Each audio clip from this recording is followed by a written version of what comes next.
Hello everybody, welcome to my channel. Today we're going to be talking about worst books of 2025. I know this is the one that you guys are all excited about.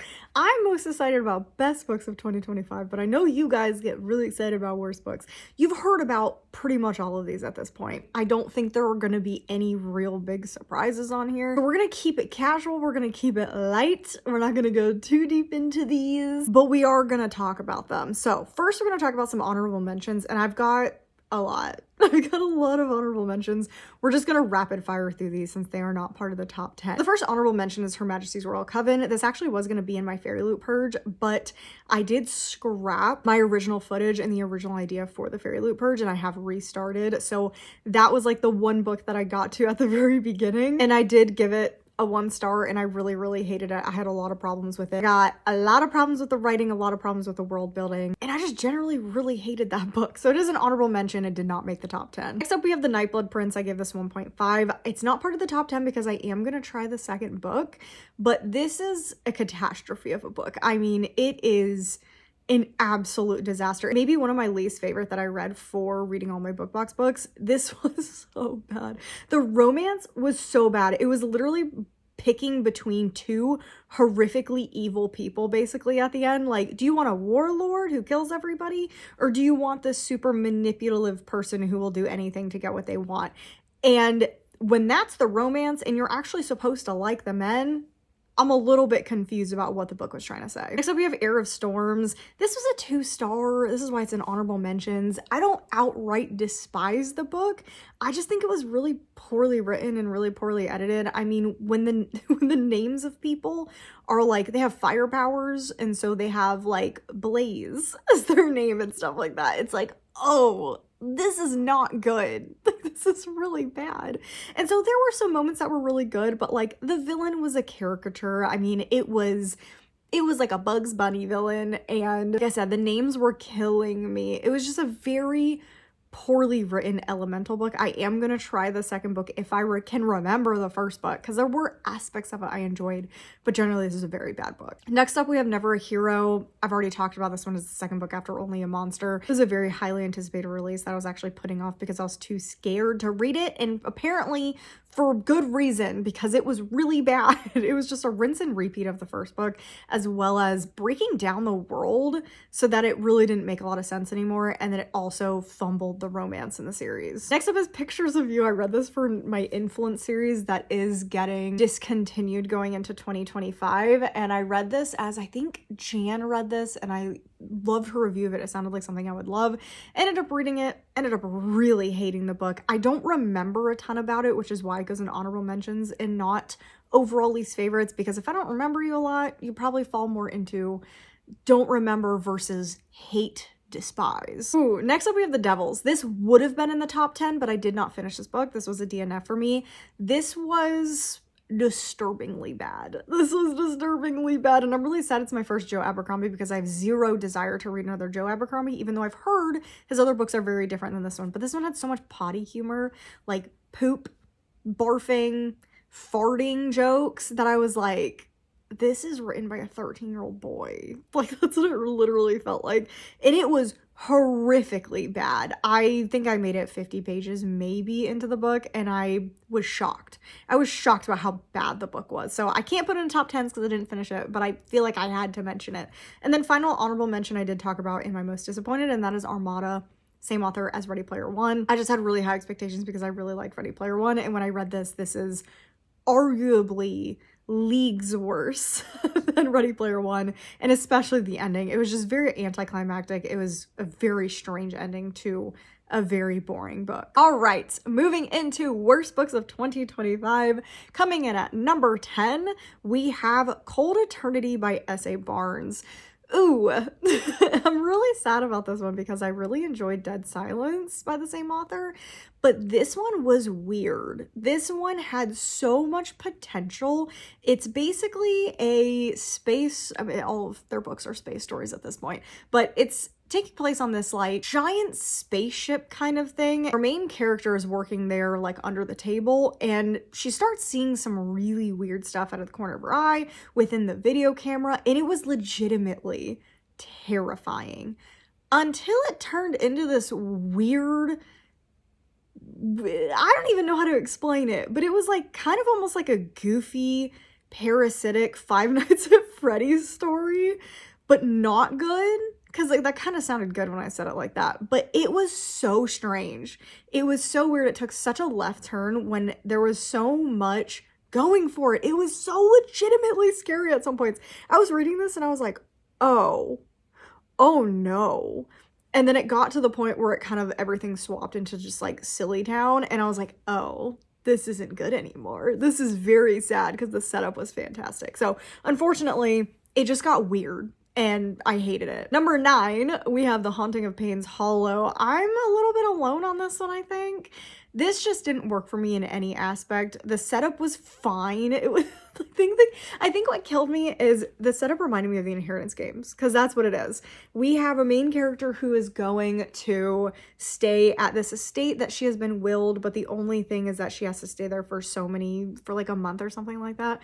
And so she brings, I don't remember if it's an aunt or a family friend. She brings someone with her that's going to stay there with her, but she has to stay on the property. And there's even like a romantic aspect to this. And it's just a really weird horror book that didn't work for me. And again, it had a moment of really, really scary tension. But the longer the book went on, the goofier it was. And I just don't like things that are goofy. Like, I want to be legitimately scared when I read a horror book. I either want to be emotionally torn to shreds in a horror book or legitimately scared. And this again fell within the, oh, this is weird. Weird things are happening. And I don't like weird horror. I have found that out about myself. I am not a weird horror person. Coming in at number 8, we have Alchemy of Secrets. This one potentially should be higher. This is a bad book. If you like this, I'm so sorry. I despised my reading experience, and you guys know that. Like, if you watch the book club video, you can tell how much I hated this book. It was so weird. It was sad, and I am so sad because the book setup was amazing. Again, another book. Most of the books that I don't like are generally books that were set up really, really well that I want to continue reading, because again, I've DNF'd a lot of things. There's a lot of things on my DNF list that would make worse books, but because I don't finish those because the setup is bad, they don't end up making worse. Most of the things that made worse are books that have a great setup and I finish them and the ending is awful. And so that's kind of Alchemy of Secrets was just so weird. It was so weird. It was like this weird mobster spy drama. Like, it was legitimately one of the strangest books I've read that made no sense. And like the alchemical heart, if I have to hear about that one more time, I will jump out this window. It's onto a deck, but it still counts. I can't with how weird that was. There was literally even multiple moments of like all the characters like pointing at each other. Like, no, they're bad. No, it's the meme from Spider-Man. I talked about it. I think I put it in that video, but it's like them pointing at each other. Like, no, you're bad. No, you're bad. And like people are like whipping out guns and like doing stuff. And I'm just like, what's happening? We started this book with like, with folklore, and apparently if you buy a drink for the devil, it's like a thing that happens and they grant you a desire, a wish. And I'm like, that's so cool. And now it's turned into this weird, terrible version of National Treasure. Where did the rest of the plot go? Like, why aren't we going back to the really cool stuff that I thought this book was about? So I just wanted a book about meeting the devil in a diner and buying him a drink, or in a very fancy hotel and buying him a drink, and the ramifications of that. I think that would have been amazing. And instead we got whatever the hell this was. Coming in at number 7, we have Made for You.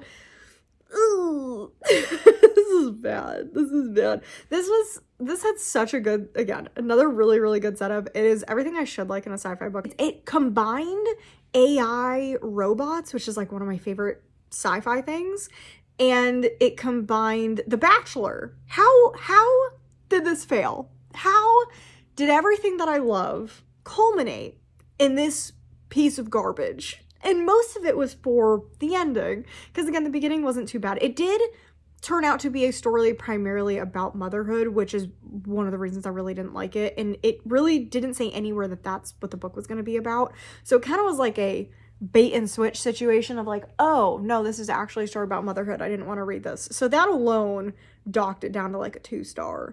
And then there was a an abuser forgiveness scenario that was kind of happening at the end.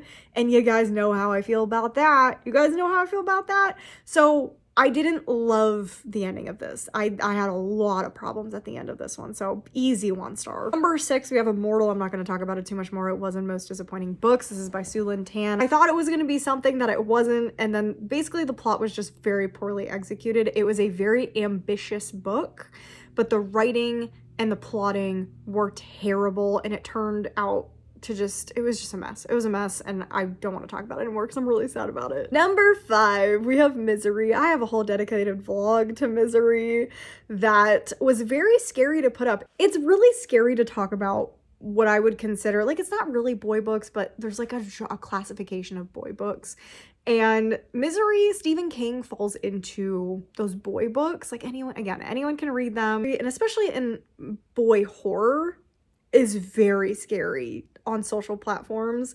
And so a lot of people just said I didn't understand the book, which is really funny. And I do think there were some good points. There were a couple that I was like, oh, this is actually a really, really good point. I like seeing it from this point of view. Did it change my opinion about the book? Absolutely not. Like, I still feel the way that I did in the book. I do think there are some interesting takes. However, there's a lot of things that I had so many problems with this book. It's very problematic. I just generally don't like it. I don't get why people like this one. I really, really hated it. Ooh, number 4. Number 4, we have With a Vengeance by Riley Sager. I don't think Riley Sager's ever made one of these lists yet. This is his first appearance on Worst Books. And it's garbage. With a Vengeance, maybe one of the worst books that I've read ever. Like, ever. This probably should really be number 2. No, number 1 deserves its position. This probably should actually be number 2. This was such a mess. It was one of those books where it was like so many bait and switches, so many, oh my god, that's not really what happened, oh my god. I still don't know exactly what happened because it was so convoluted. There were like a million different people involved in what was going on, and it was just not even remotely fun to read. This is one of the most painful books I've ever read. I wish I just DNF'd it, but I think it was for our book club, and I refused to DNF for Riley Sager. I so wish that I had DNF'd it because, man, I feel less smart having read that book. Like, actively less smart having finished that book. And I'm gonna read the next Riley Sager, but it's on thin ice after the past couple of books because I haven't enjoyed a Riley Sager in like 4 years, I think. Coming in at number 3 is Eat the Ones You Love. This is easily my least favorite horror book of this year. It's weird. It's a weird horror, and it didn't make a lot of sense. Like, literally at the end, I was asking questions. I was like, did you, because I think Amy, did you read this? I think Amy read this, and I was asking her, because she liked the book, I was asking her what happened at the end, because I was reading it, and I was like, wait a minute.